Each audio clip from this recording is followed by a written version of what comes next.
Live. We're live. Live from Foxboro. We got Justin Penik Snacks live from Foxboro, myself live from Florida, where it is much hotter than Foxboro today. I mean, I went outside for like 30 minutes and I was dying. Like, I was sweating like crazy. That's why you can see my hair's kind of like blown out like that. Like I had to brush it. Everything's about him. I hate him. Everything's about him. Hey, you joke, but everything is about me in my little world. It was score. Actually, I thought yesterday was hotter. Yesterday was 100% hotter.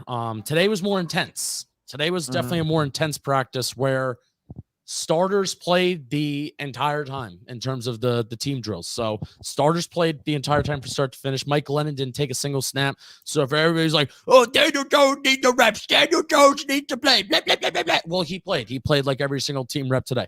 So that was good. Good and bad. We'll get to the overall performance. But here is the style of the practice. This, I guess we'll start off with like style of practice first. Also, yesterday was about situations. A lot of 2-minute drill, a lot of red zone, a lot of third down work. Today, it was kind of just scrimmage. Yeah. You start at the 30-yard line. They played like you football work your game. way up. There was one 35-play freaking drive, which I don't know how that's possible. There was one 35-play drive that the Mac Jones and the Patriots had. I think it had to be scripted, like, they reset the ball, whatnot. But that was probably the most intense, grueling part of practice where Mac Jones and first-string Patriots offense, still, I think a lot of their first-string guys, and then most of the Giants' first-string defense, besides some secondary guys, that they were out there, and that was the most grueling part of practice. So in terms of overall performance, though, I would say for the Giants, this practice was a tale of two halves. It was a tale of two tales, so to speak. First half of the practice was bad. Was really, really bad. And we got to rock bottom when the Giants at one point allowed 3 sacks in a row. It was brutal. Andrew Thomas allowed one sack, Hernandez. not in this particular order. Andrew Thomas allowed 1 sack. Matt Parrott allowed 1 sack. And then the last play, I'm pretty sure it was Will Hernandez that allowed a sack. Yeah. Where I think it might have even just been a free rusher that kind of came in. The offensive line had an iffy day. What are you going to say? Well, no, individual drills, they look very good. Yes. And like we were saying yesterday, obviously it's tougher in individual drills because it's more geared for the defensive lineman to win, but they all held their own, and Andrew Thomas was dominating people, which I have some was notes. really nice. I have some notes on Matt Parrott, Yeah. especially when it comes to the individual drill stuff that, Bobby, we can talk a lot about because we talked about it in his PPP. And it was kind of the same exact notes that we had from his PPP from today's practice. But so there was a bad stretch. Now, literally the first drive, 3 and out. I think they gained a yard. Yeah, it was tough. And also, so this is good news. I mean, you could take this as you want, but there was a lot of throwing the ball. That's been a common theme in the last 2 days. There hasn't been a lot of rushing attempts. Now, Giants have had more rushing attempts than the Patriots. So that's because the Patriots, they didn't even run the ball at all. I don't think they ran it once.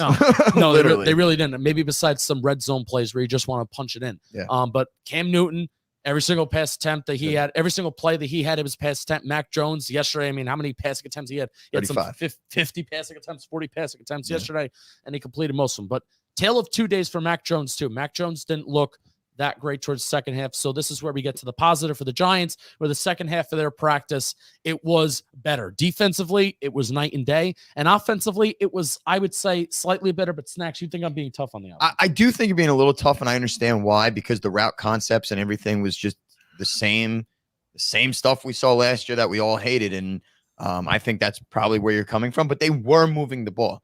There were a couple nice plays. There was a big play. There was a very big play. Biggest play of the day was to Dante Pettis on the left sideline. That went for like a 40 or a 50-yard play. Beautiful. That wound up putting the Giants at the 1-yard line. Because again, this wasn't just like situational 2-minute drill stuff. Right. It was, hey, you're starting at the 30-yard line and you're going for 3 downs, and are you going to punt the ball and then your defense is going to come back out or what? So it was the 3rd down. This was after the Giants gave up 3 sacks in a row. Yeah. So it was a 3rd and forever.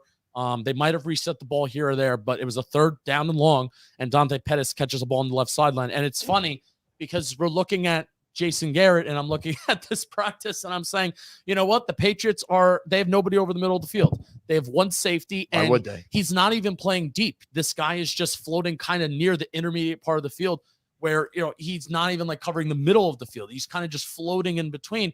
And I'm like, well, deep, like throw it deep, air it out. And they finally did it to Dante Pettis, and it was a big play. And then they wound up punching it in. And basically from there, the offense started to look a little bit better. It did. It moved crisp. Like, obviously there was no big chunk plays.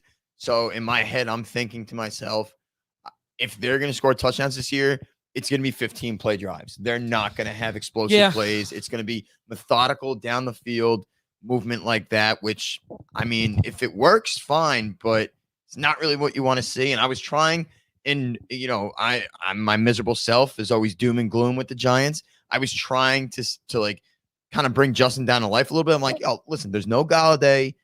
Barkley was out there for 3 plays. Tony's not out there. They really don't have the weapons, but you want to see something over the middle, outside, anything. Well, no, the problem is that, and Bobby, I'm sorry you're not talking here.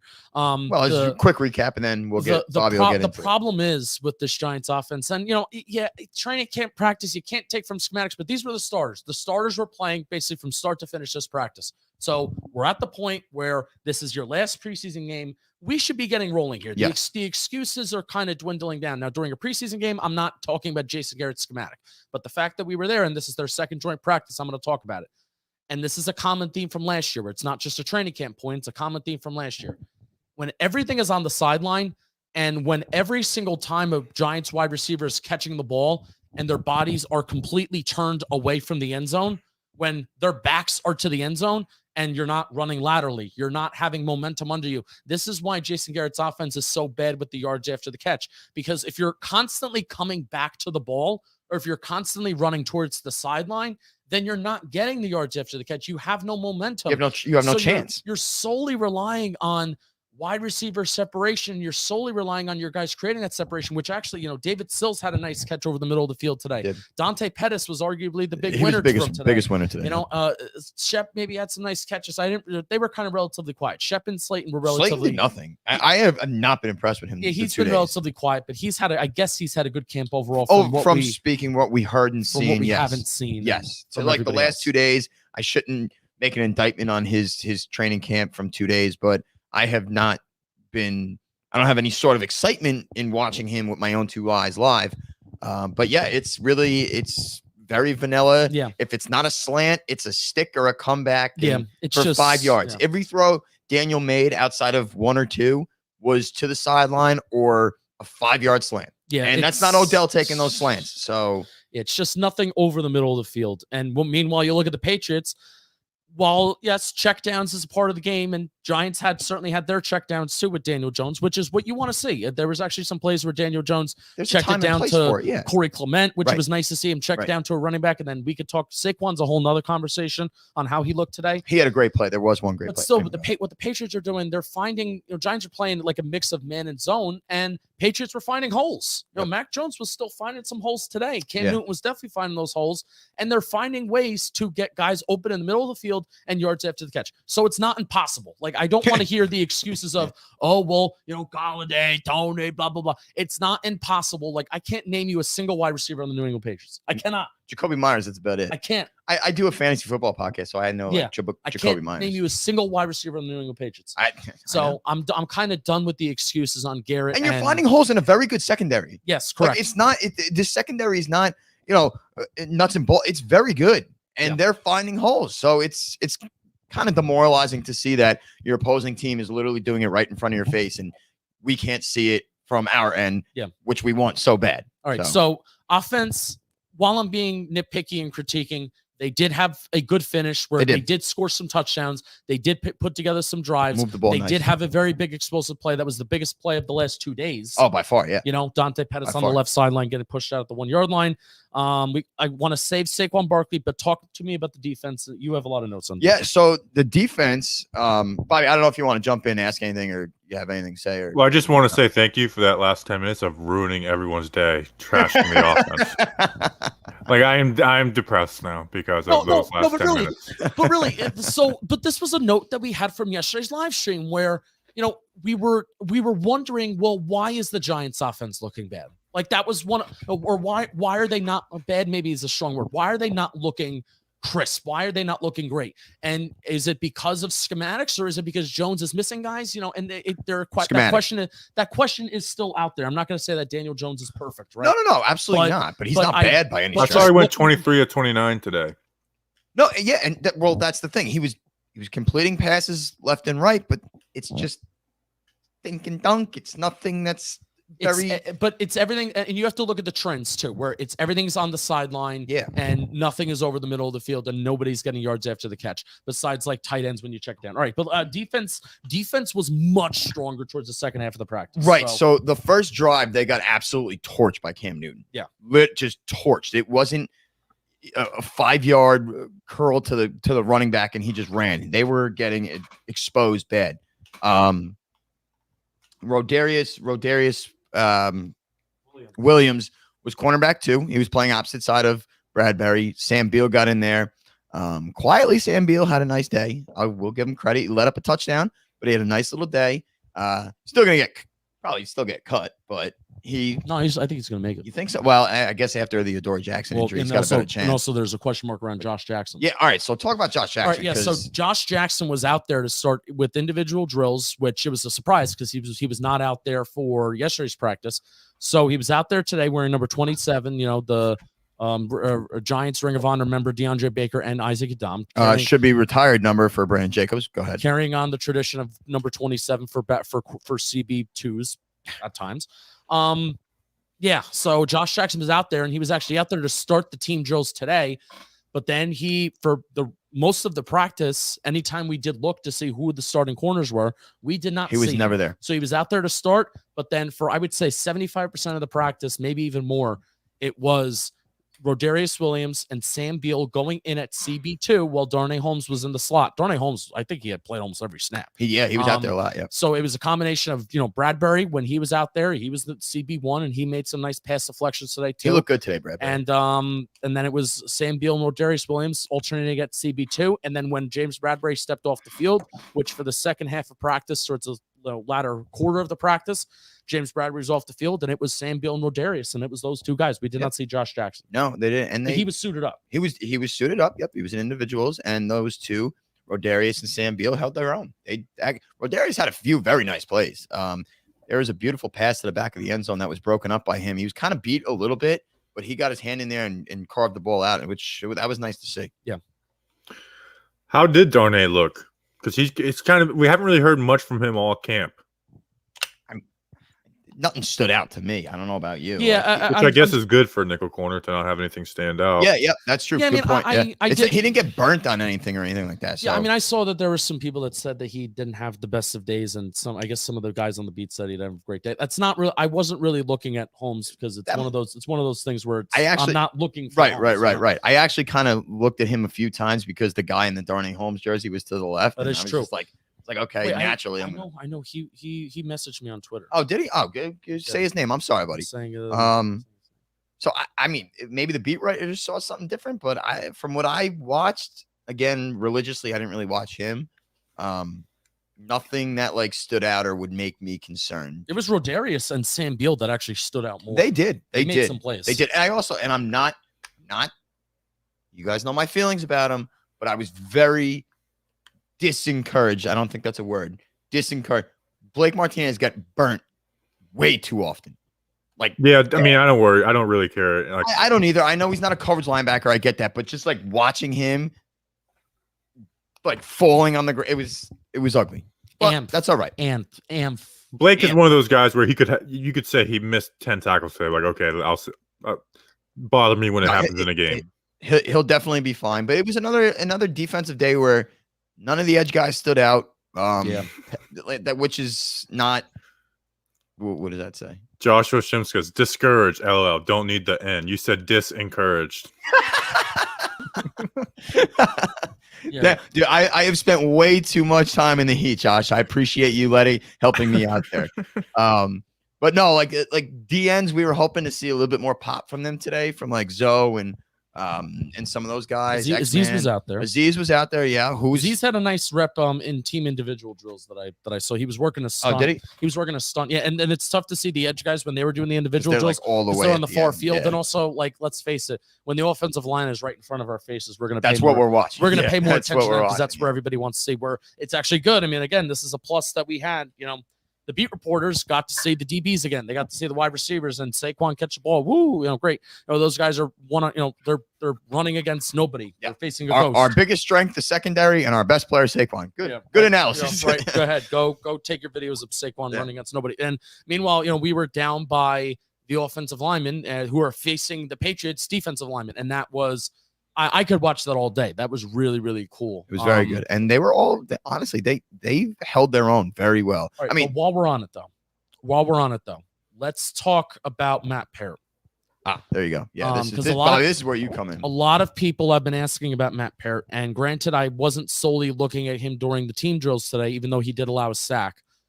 But one of the things that I was looking at with Matt Parrott was his hand placement and noticing how he has the athleticism where he was facing Kyle Van Noy on some reps, where he has the athleticism where Kyle Van Noy tries to bend the edge. He didn't bend it successfully, and he didn't get by Matt Parrott. But what Matt Parrott has to do, and what it's like so clear to me, and I could be wrong, I'm not an offensive line guru, I'm not a coach, but what's so clear to me, and even some people that we were next to, even some Patriots fans, it's like, dude, this guy, all this guy has to do is just dump him. Like when guys try to bend the edge like that, and they put their shoulders down, and you maybe don't have a strong grasp on guys when you're going back in your pass sets. If you have your hands on them, dump them. Like shoot your hands and be aggressive. Or even there was a point where a guy was really bending down, and he was practically, lowered. Just dude, you're 320 some pounds. Fall on him, dump him. And he just didn't do it. So this is where we get to, Bobby, where we talked about in his PPP, the aggressive hands, where if you get your hands on somebody and you push them down, or you just get your body on somebody and you show a little bit more aggression, he has the athleticism where he's already keeping up with these guys. But that is the extra step that Parrott needs to take, where those reps were the difference between they were reps, where maybe just a quarterback steps up, versus great reps, like you just dominated that guy. So that was my big note about Matt Parrott today. Yeah, Matt Parrott had me. In fact, I won't spend much time on it because Nate Solder is going to be my player to watch for the preseason games, which we'll talk about on the pod more. Yeah, but you can't not be worried about Matt Parrott, even if you guys never said that. Like Matt Parrott should be someone you worry about. He hasn't proven anything yet, and he's at a very important position. And his preseason reps didn't give you a ton of confidence. Yeah. And there was a coach towards the latter end of practice that I don't know who he was. He got getting into him. Yeah. It was one of those conversations where was it an old white guy? No, he was a middle-aged, kind of black guy. Ben Wilkerson, probably. Who was it? Probably Ben Wilkerson, the assistant O-line coach. Yeah, probably, because he was working with there was Freddie Kitchens, there was Rob Sale, and then there was he was working. And he was right in his Pert's face. Offensive line. So towards the latter end of practice, when the Giants defense was on the field for one of the final times, it was like one of those coach-player conversations where I'm like, it's almost where it was a coach is 2 inches in front of your face with the face mask on, and it was all. I don't want to. I didn't hear what it was said, but it's almost like, either you got to pick it up or just give me more, show me more aggression. Yeah, that's what I'm hoping that conversation was. And it was animated too. Like he was moving his arms. He was like really. It was an animated conversation. So I think that's exactly it. Because I'm telling you, Parrott doesn't stink. You watch Eric. You watch. I hate you always compare to Eric Flowers, which we have to stop doing. But you watch a guy like Eric Flowers. You watch a guy like Bobby Hart. These guys just suck. But Parrott, you watch Parrott, and it's like you're not bad, but you just can do a little bit more. And you could be set. Right. So, he's got the tools, he's got the size, he's got the hand. He's got it.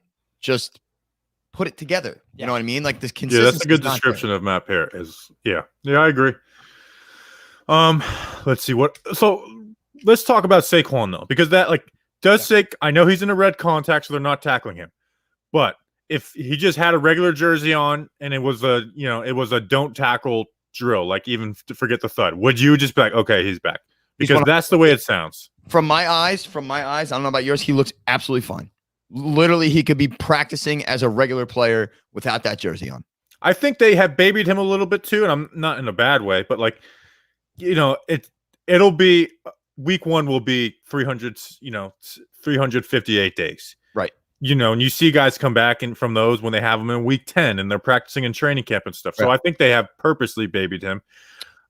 Which is fine. But that's good to hear, though, that now that they are starting to ramp him up a little bit, that he just looks like he's back. And I know you guys brought up that they put him on an angle or Texas route, which is if you know what we're talking about, it's like a cheat code for a Madden where It's literally like it a works. 90. It's an angle.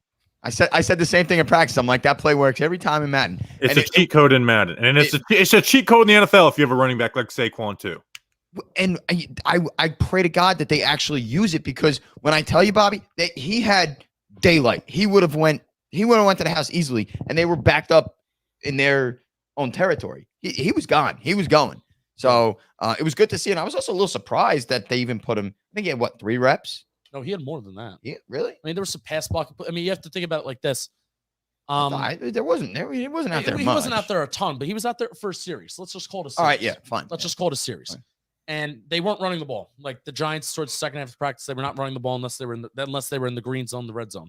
So, he didn't get any rushing reps like that. But there were 2 plays in a row where Daniel Jones stumped it off, and I think in real life, Saquon Barkley makes a guy miss, and then he gets some yards after first the down. catch. But that Texas angle route that he runs. So this is how that could be such a weapon. If Jason Garrett is going to be as vanilla as he was last year and continue just to throw to the sideline, and you're not going to put anybody over the middle of the field, this is where using Saquon Barkley as a receiver over the middle of the field on those angle routes is huge, because if he makes one guy miss, whoever is playing in the zone or whoever's playing him in man coverage, if he makes a guy miss and he already beats him on that angle route, then you have the middle of the field wide open, and you are running in the open field, almost like the big play that he had against Detroit in 2019 where he trips. I think that's like a similar play in my mind. Yeah, that is what it is. And with Saquon, like, I know, like, the first 10 minutes was basically like depressing me, because like, oh my gosh, Jason Garrett hasn't changed much. And again, it's one practice, so like until I see it in a game, like, I'm just not going to overreact to it. That's just the way I am. That's fine. But where I am a little like with Saquon coming back is that even within the boringness, the uninnovative, the disencouraged, now I'm going to be using that word for the rest. I'm going to be using that word for the rest of my life. Is that Saquon can take those boring plays and spring them. Right. Yeah. You know what I'm saying? Like, and I keep bringing up the talking point that the best receiving game from a running back was week 1. It was week 1 Saquon. And do you remember anything crazy we did in that? No. He was taking plays and making something out of nothing. So, and then obviously once Kenny got like those guys, even if Garrett is bad, those guys will still shine. Kadarius Toney is a whole different question because he's a different type of player. But that's where it's like I don't know. I'm not expecting any turnaround from Jason Garrett until I see it. But I am expecting, even if there's not a turnaround from Garrett, the offense just to be better, because you do have better players. Yeah. Right, exactly. There's better weapons. There'll be better weapons on the outside and coming out of the backfield. I wish they would, put Saquon outside a little bit more, maybe in the slot kind of situation, and really get him in space. But that's a tale for another time. So I do think, while schematically we've all shit on, excuse my language, Jason Garrett's offense, his playbook and everything, with the better weapons, I do believe that just organically it will be better. So Kyle Rudolph and Evan Ingram didn't take any reps. Yeah, they did not. Not one snap they played in team drills. It was Caden Smith and whoever this Ohio State tight end is continuing to. That kid's good. He made some plays. You know what's frustrating is that we want our tight ends to be used in the vertically more, but it's Cole Hicatini who's not on the team anymore. Every time that we see a highlight clip come out from the Giants, it's Cole Hicatini catching a ball vertically down the field, running a vertical route, and then whoever this guy from Ohio State is, this tight end. It's Nakia Griffin-Stewart. It wasn't the Ohio State guy. I was wrong yesterday. Never mind. Bobby, thanks a lot, because all day we were calling him the Ohio State guy. Yeah. We looked like idiots with everybody around us. So whoever this number 47, who isn't Rice and John tight end is now, he was catching some vertical balls. He looked good. He looked good doing it. He really did. So hopefully you replace that, and that is now Evan Ingram or Kyle Rudolph. That would be nice. One other thing you guys didn't touch up on is the ad. Yes. All right. So Manscaped has sent us to Foxboro, Massachusetts. Our 2 days are over. Which is kind of sad. Very. We're going to record a podcast tonight. Yes, but Manscaped, they sent us to Massachusetts, and we can't thank them enough. This trip would not be possible without Manscaped. Manscaped, they are the below the waist. Oh, say that again, Justin. They are the leaders in below the waist grooming. Snacks is actually checking on it right now. You did it yesterday. How was the lawnmower 403? Yeah, I mean, Manscaped's Lawnmower unbelievable. 3.0. Manscaped's unbelievable. You could do it blind, not get cut, and it's perfect. That is true. Yep. That is true. That's actually, you actually had to go get shaving cream for your face. I did. Because you didn't want to look like a bum today. With Manscaped, you don't need anything. Don't need it. Go in that shower. It's waterproof. Lawnmower 3.0, Lawnmower 4.0, which is also kind of brand new. It is waterproof. It has a light where even if it's dark or if you're blind like Snacks and I, you can see, and it can kind of guide you home and guide you to exactly how you want your bush to look. So they are the leaders in below the waist grooming. Use promo code GIANTS for 20% off your order and free shipping. It's promo code GIANTS, 20% off your order plus free shipping. I think that's a pretty darn good deal, especially shipping and all the fees and that are associated with everything. It could be a pain in the butt, but Manscaped has got you covered. Promo code GIANTS, manscaped.com. Any purchase, all your purchases, 20% off free shipping. Thank you, Manscaped, for sending us to Foxboro again. Call 1-800-GAMBLER or in Indiana, 1-800-9-WITH-IT. There you go. So ask us some questions. We'll spend the last 20 minutes answering questions. Yeah, and also here's something notes too. Here's something I want to talk about that we won't talk about on the pod. Do you find it interesting that Shane Lemieux traveled to Cleveland last week, but didn't travel here this week? And there were some rumors on forum sites, which I don't pay any attention to. But the only thing that would stop me from being like tweeting that out is the fact that it's actually a Giants home game this week. Because if the Giants weren't playing at home, because I know I would get that answer a million times in my replies, I would tweet that out. Like, that's kind of weird that they're doing this. Right. We got questions about that too. Like, where's Shane Lemieux? I have no idea. I mean, if he's not on the sideline, we don't know where he is. No, he's in New Jersey. Like him, Shelton. That's right. Dan Shelton. And a couple other people stayed in Jersey to rehab. Okay. All right. Injured players don't travel to games. Like, they didn't travel. Got it. I was like assuming because Galladay and Tony were there, so I figured it was something up or something like that. So all right, that's. Thank you for shedding some light on that because I was a little concerned. And Andrew McBride asked how did Tay Crowder look. He was another one of the guys that stayed in Jersey. He was not there. Reggie Ragland actually he had some. Reggie Ragland looked pretty good. He pretty good. He might be the starter week one. Reggie Ragland. I would not hate it. He was flying around. He looked pretty good. No doubt. Julian Bright, our guy. What does Kadarius Toney do on the side? I think he raps. Oh, that's funny. No, I mean, he's not doing anything really on the sideline. No, but it was actually before the practice today, which honestly, Snacks and I, we saw what was happening before the practice where Kenny Galladay was doing some extra stretching. He was moving. He wasn't just stationary and just catching a ball and then throwing it to the ball boy. He was moving and he was actually taking some quick steps. He was doing some extra stretching stuff. So, and then Kadarius Toney as well. We didn't see this the day before. Kadarius Toney was catching a football. He was from the quarterbacks.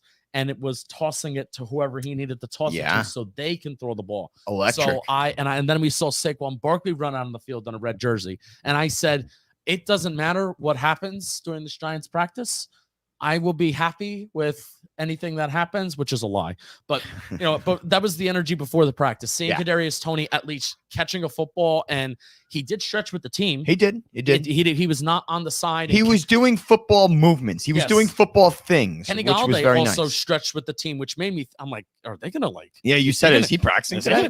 No, he was not. He was not really out there. He did not. But they were stretching and they were moving with the team. Which it is so strange how we're at this point in our Giants fandom where we are just celebrating guys moving. But guess what? We are. So it was a good sight to see on both ends. That's hashtag. I don't know what's going on, Tony. For the past week, I've been very convinced because I asked around. It's like he has COVID hit him really hard. And then I listened to somebody else today, and they're like, "Well, he had a hamstring." That it wasn't that big. And then you ask Joe Judge about it, he won't give you anything. It's the only question he just flat out shuts down. Like, I'm not giving you anything on that. Hashtag so I don't. Kenny Galladay watch. Hashtag Kadarius Toney watch. So we got a couple of Julian Love questions. Okay. As K Hawk says, is Love going to see a lot more time in the slot with the way Holmes has been playing? Which heard he's had a brutal camp, and the beat report said Love took reps there today, and then And Muckley said, how did Julian Love look in the slot? Media mentioned he got snaps there. I think I saw just like off the top of my head a couple plays. Nothing spectacular. I know he got beat over the middle by I have no idea what the Patriots wide receiver name was. But nothing. You can't name. Somebody got mad at me. How were you at the practice this week and you can't name a Patriots wide receiver? We're covering the Giants. I'm a Giants fan. Yeah. Like, what do you want from me? Like, my gosh. But now that was our guy, John Messina.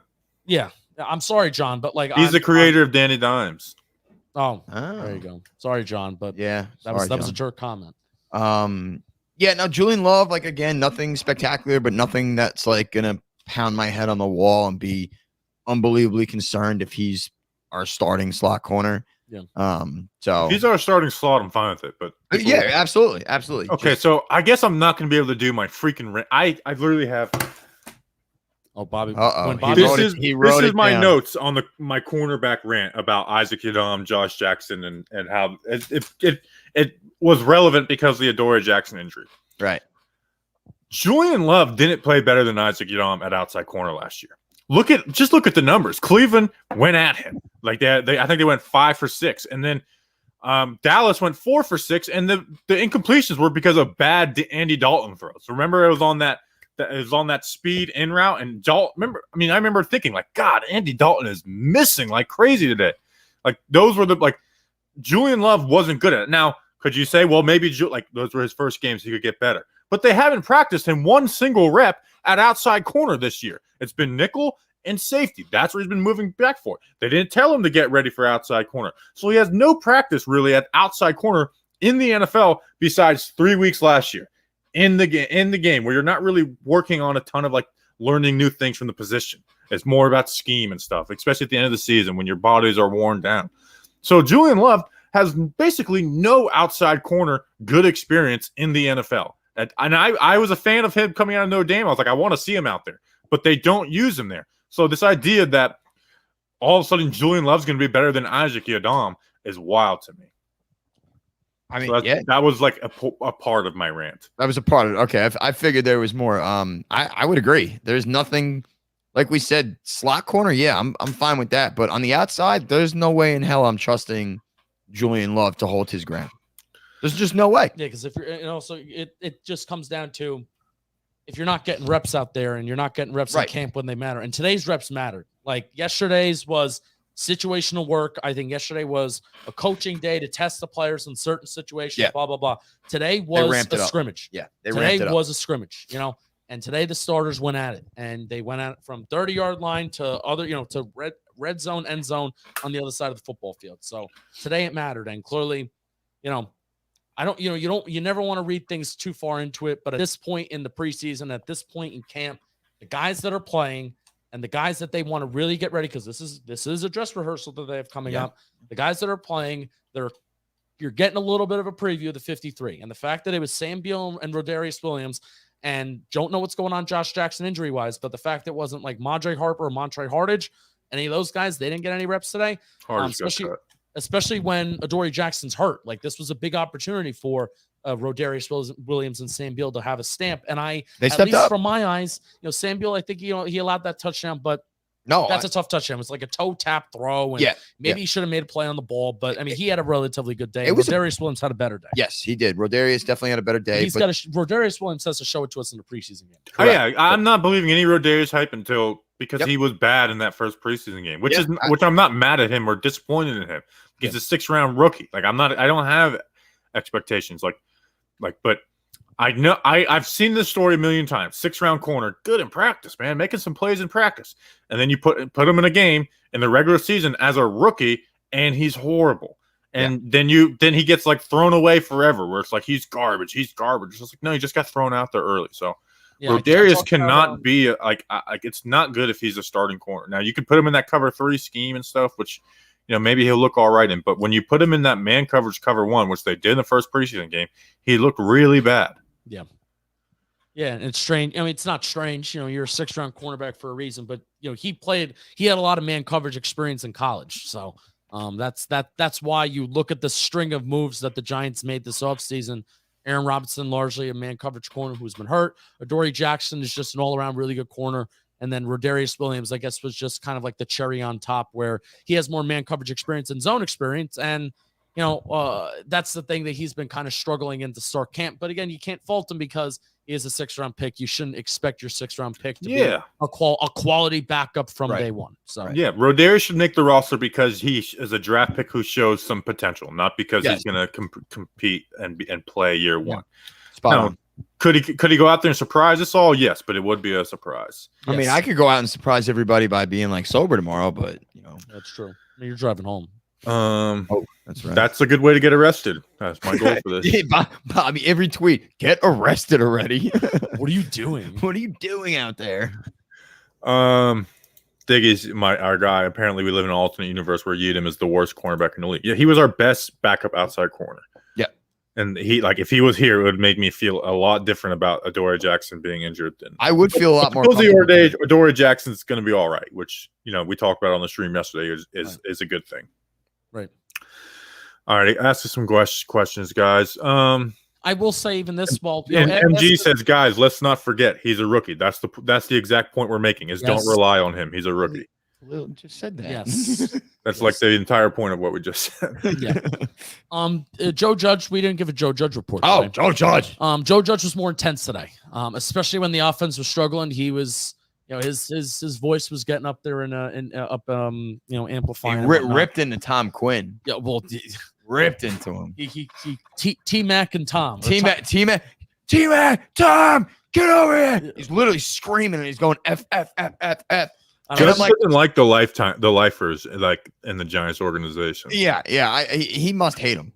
He must. So it was pretty funny. Went into that, and then I will at the end of practice. Oh wait, can I tell? Yeah, yeah, please. It's your story. Yeah. All right. So it's 11:53. That's not right. Oh, it is right. It was 11:53. It's 11:53. Maybe 11:54. And yesterday it was hot from the start, and then we got used to it. Today we were okay in the beginning, and then it was like, all right, we want to get out of here. We're getting a little tired, whatnot. So it's 11:53, and there's a natural kind of pause in the practice. I sit down and I say, "On the hill." 3 seconds later, I hear Judge say, "On the hill," and I scream, "On the hill!" We're about 20 minutes, 25 minutes from Boston. You could absolutely hear both of them scream "On the hill," and then I yell as soon as the players all laugh. I'm like, oh, because I got to go and they got to run. Leonard Williams loved it, by the way. He was all into Leonard conditioning. Williams and Dexter Lawrence are like the lifeblood and the energy of the team. Are. I've hated on Leonard, but I got to tell you, I'm in. He's a Williams baller. Brought some energy. Like he is a ball of energy for like this Giants team, this Giants defense, where him and Dexter Lawrence like genuinely looked like they were having a good time and they were having fun going out there and playing football, which was just nice to see as a fan. And overall, that's the way it goes. On the hill. Yeah. Linemen bring the energy for for conditioning, because if you don't, for linemen, it's just conditioning is much more worse than skill players. Yeah. So it's like we used to do, and I'm going all the way back to high school ball, and I sound like I hate being like, when I played in high school, it's like every time that's usually prefaced by somebody saying something dumb. But for this, we were a small school, so we all played both sides of the ball, so we did a ton of conditioning, and we would literally do chants during the entire conditioning and scream and woo, because it's like this is a good way to distract us. I remember that back in the high school days too. My you're a scrawny little squid. It was fine, but like I had a few good friends of mine were linemen, and they were just like they just scream at you, and then they go just like chugging along, but they're screaming while doing it. It was great. Overall, the intensity was 20 times more ramped up today. Like even in stretching, they were getting into it. Yeah, energy, like a lot of it. And I noticed that yesterday. They just seemed very flat. Yeah, one of your sarcastic notes, but it actually was. It was true. It was a serious good note. Yes. Was the energy during the stretching? Yesterday was normal, but you called it lackadaisical. It was. But the energy, you noticed it today while they were stretching. Again, minute point, but you noticed it today while they were stretching that there was a lot more talking and conversation and coach. You could hear the coaches. Coaches were into it. Yeah. So that was pretty. It was good to see. It set the tone for a practice that started off very nice. Obviously had a little hiccup, and then it finished very nice. So overall, a good day. Right on. Trying to think of other things that I would want to hit on. Kenny Wiggins, Ted Larson. Was Ted Larson taking any first team reps? Yes, he was. Yes, he was. Nate Solder was out there too. He took a series away from Matt Peart towards the end, and we'll save this for later. Yes, you guys should. Yeah, I have some Nate Solder real talking points for our preseason preview later. Nate Solder looked good. I mean, my opinion, I would not be completely surprised if at some point he is that starting right tackle. But he didn't take any right tackle reps. He's been taking all left tackle. I understand it, but I'm not in love with what I've seen from Peart. Well, I'm not in love with it. You guys talk about it later. We also had the conversation about Peart earlier on, where he shows it, but you just need to see. He needs to put it together. Right? Where at this point, it's like, well, is Solder realistically going to show us anything in game action that's gonna be different than what he showed us before? No. No, but that I can't dismiss what I'm seeing with my eyes, and what I saw with my eyes is Nate Solder looked really. He did. He really did. You know. I mean, it's not like they were going up every single defender up, and they weren't going up against scrubs either. No, that was their starting. That was their starting D line. He bullied him, and he bullied Kyle Van Noy too, coming off a blitz on the edge. So he did. Very nice. It's his homecoming too. That's true. Yeah. Shant Elashine, he asked, "How's Andrew Thomas looking?" So I know he did give up one sack, but was was he fine besides that? All right. So you guys are obviously 20 times better at looking at offensive linemen and what's good and what's not. Andrew Thomas was awesome. He was a stone wall. Nothing was getting past him. And in individuals, it was even more impressive because, like we talked about earlier, like we talked about yesterday, that's geared for the defensive lineman to win. Stonewalling them. Nothing got past him. It was a brick wall. He was getting up, boom, nothing. I love it. Andrew Thomas looks fantastic. That's good to hear. On the one sack he did give up, I think it was to Josh Uche. How was it happen? Was it just around the edge? I think it was just around the edge. Yeah, it was. That makes me feel even better. Okay, so I don't have to worry about Andrew Thomas at all. All right, That's good. That's good information. This actually has been funny pointed out by a few people. Brendan asked, it's kind of a big dick move that Manscaped sent you up to Gillette Stadium. Think about it. Have you guys thought about that? Snacks did. I did. If you guys have a Gillette right now, I want you to burn it. Shout out Danny Behan. If you have a Gillette, I want you to go out into traffic and just throw it as hard as you can at the hood of a vehicle and then fight that person. And then you tell him manscaped.com, promo code Giants for 20% off plus free shipping. And then Danny told me about that. Record the whole thing. Yeah, record the whole thing. Yeah. Yes, and record it. Let's see. Frank says, will the media who jerked off a lot of wieners talk, jerked off all day about Mac Jones, do the same today about Danny Dimes, who had a similar stat line to Mac yesterday? No, somehow I doubt it. Daniel Jones did not have a similar stat line to Mac Jones yesterday. He did not. So, well, they said he went 23 of 29, so that's not bad. So same incompletions, yes, but if you're watching it, no. Okay. Sorry, Bobby. No, you're good. Let's see. Odenabo, the Grump, who me and Grump have been like ranting back and forth at each other about the cornerback situation. Odenabo look any better today?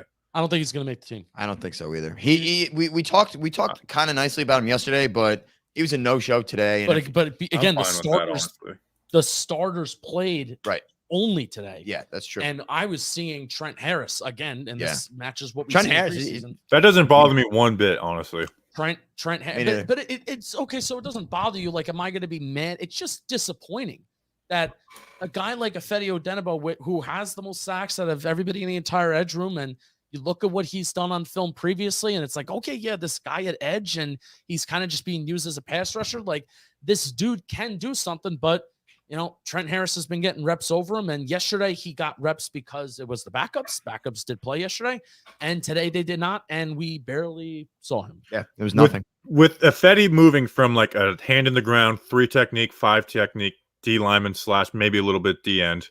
Well, he was a D end, but it was a different system for Minnesota. For him never dropping in the coverage, I'm almost happy that Trent Harris is outperforming him, because Trent Harris can drop back in the coverage and stuff. So like, I almost like that better than, because Ifeadi Odenigbo, he has ability, but it's kind of meh. Yeah, you know what I mean? Like, I didn't ever expect like Odenigbo to be like a game changer for the Giants defense. Like, he can make some plays, but never be a game changer. Right. And for someone who played with the hand on the ground, he was never that. I mean, go watch the film breakdown. He was never that good against the run. Where at least Trent Harris is like, okay, you can drop him back in the coverage. You can put him at stack linebacker for certain situations.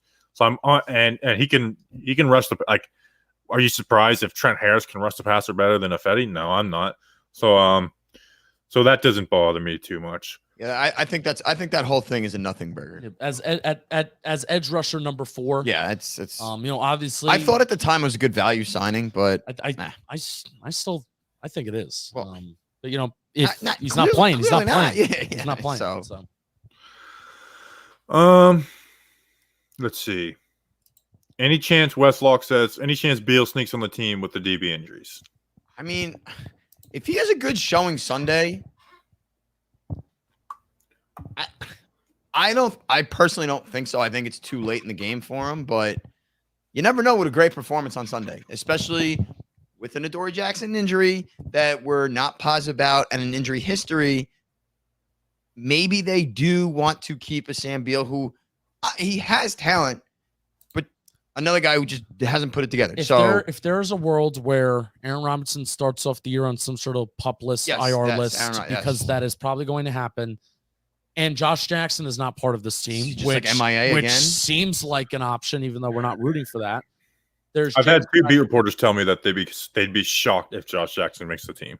Wow. If they'd be shocked if he does make if he makes it, yeah. Well, that's kind of, and then that makes Isaac Adom trade, which that's Bobby's rant that will happen if it happens. Yeah. So you have James Bradbury, Adoree Jackson, Darnay Holmes, Rodarius Williams, Julian Love, Sam Beal. But Julian Love's a safety. You're right. I thought you were going whole thing. So if those are the 5 cornerbacks that make the roster, I don't feel great about that. No, neither do I. That the depth behind behind our 2 Darius Williams and Sam Beal. Isaac Adom would make you feel so much better if he was here right now. It honestly would, because I know exactly what I would be getting from him. No, it's not Richard Sherman in zone coverage. It is what it is, but he's not going to lose you football games. So yeah, it's puzzling, and I'm kind of excited to hear that rant. So hopefully it doesn't. No, right. So okay. Let's see. All right, we'll go for like 2 more minutes. So get some last questions in. Cool. How about we have 11 draft picks next year, which we'll talk more about that on the podcast for tomorrow. But I love that. Like Carter Coughlin and Tay Crowder, who are 2 guys who are going to play for this defense, were 7th round picks. What do I always say? The more dart throws, the better. Carolina kicker wise, the Panthers cut Graham Gano. We get him; he's good. They sign him an extension, and then we trade. Like we have fleeced them kicker wise. Yeah, I saw some people mad. Like, well, you're going to be mad when he kicks a 60-something field goals. Like, we'll make a joke, but I won't be mad about it. I'll be honest. Right. All right. Great. All right. Go have that take and. You can't have. I don't know why I just thought of Pink Floyd. You can't have your pudding if you haven't had your meat. Anyway, have any pudding if you don't have your meat. If you haven't had your meat, doesn't relate anything to this conversation. Great band. Great music video. That too. Yeah. So I was actually talking about this with Hub and KB on their Young Guns stream last night, and you compare the 2020 draft to the 2021 draft, and we're gonna look back at that 2020 draft as good, even though there was a few misses in there. Chris Williamson was a big miss. TJ Brunson. He's hurt, but really looking like a big miss. Where that was the guy that was the 7th round pick. They're supposed to be misses. Well, let me finish, Bobby Skinner. But the more lottery picks, the more lottery tickets that you buy, the more likely you are likely to win, and you're more likely to hit on some of those lottery tickets. Where even if they aren't a Hall of Fame gold jacket players that Dave Guttum likes to talk about all the time, maybe you can get $50. And I like to think that's exactly what kind of Tay Crowder, that's what Carter Coughlin is. So a nice depth piece. Yep. Because you want to know what? Let's face it, Joe Judge and Dave Gettleman, they're going to spend 1 draft pick on a special teams guy. They did it with Gary Brightwell last year. They did it this year. They did it with Cam Brown last year, where this guy is a special teams player, and that's who he is. So guess what? If you have 11 draft picks, if you have 10 draft picks, then guess what? Those 6th and 7th round picks, 1 or 2 of them is going to be devoted to special teams, but the rest of those guys are going to be guys that they feel can go out there and they can maybe play some football. So That's why when you only have 1 pick in the 6th and the 7th round and you got to spend it on special teams, and Gary Brightwell was like, not really that exciting. And it's now you have more draft picks, and obviously you want more of them to be front loaded in the first 3 rounds anyway. You have more draft picks, and that leaves you more chances to get players that can hit for you. Dart throws. And that was no doubt. And I now said and you blew it. And I blew it, and I'm not gonna say it better on the podcast. No, you're not, because that was very well said. I said it perfectly. Yeah, this is why we aren't ever going to be like live stream guys, is because like we like to give our put together real good takes. And it's on your guys' mind right away. So just get it out. Into like that's why we'll never be like a live stream during games type of people. So I feel bad if people listen to the podcast. So I'm gonna repeat that same point. You should. It was you said it very well, and you're probably not going to say it as well in the podcast, but you're goddamn right. But clip it. Well, go subscribe to the freaking podcast, people, on Apple, Spotify, or you can watch it on YouTube. We appreciate you guys. We will be back tomorrow. Tomorrow, if you're watching on YouTube, 8 a.m. with the podcast. If you listen on the podcast app, it'll be out by like midnight. Snacks is going to be on. He's going to read an ad, so that'll be something to look forward to on it. I'll pick which one he's going to read. I'm actually prepare for all three, and I'm going to just throw one at you randomly. I'm ready. I'm ready to rip, baby. All right. Any last words before we roll? Thank you, everybody who's watched the last 2 days, and thank you, Manscaped. Yes, thank you. Absolutely, thank you, Manscaped, for my shaved man area and for sending us out here and everything you do. Very much appreciated. Go Giants. Yep. I also just remembered to put talking point for the podcast, so you have to listen to the podcast that talking point. There you go. Thank you to Snacks for coming with me, because I probably would not have come alone. So thank you to Snacks for being a wonderful friend. Thank you to Snacks for being a wonderful content partner with us, for kind of being part of the Talking Giants team. We do a Giants history podcast too. There's a playlist called Bleeding Blue. There's 28 videos, 28 episodes. So if you want to go watch, we did some fun interviews and did a lot of fun episodes this offseason. We did do that. And that's evergreen content. So I feel like you can watch that at any time. I thought Bobby just ended the stream. I did too. Shut up, boys. But thank you for watching the last 2 days. Thank you for following on social media. Thank you for listening to the PPPs. Thank you, because we put out a lot of stuff, and I like that we put out a lot of stuff, but it's a lot of stuff to consume. So thank you for everybody who watches, and thank you for supporting. And again, thank you to Manscaped. This trip wouldn't happen without Why don't you thank him for breathing too? For who? For everybody listening. Thank them for breathing. If you're going to thank them for everything else, might as well thank them for breathing. All right, now I'm mad at you. I'm kidding. No, for real. Thank you, guys. Well, true story. Thank you guys for ruining his day with your talking points today. All right. See you guys. All right. Bye.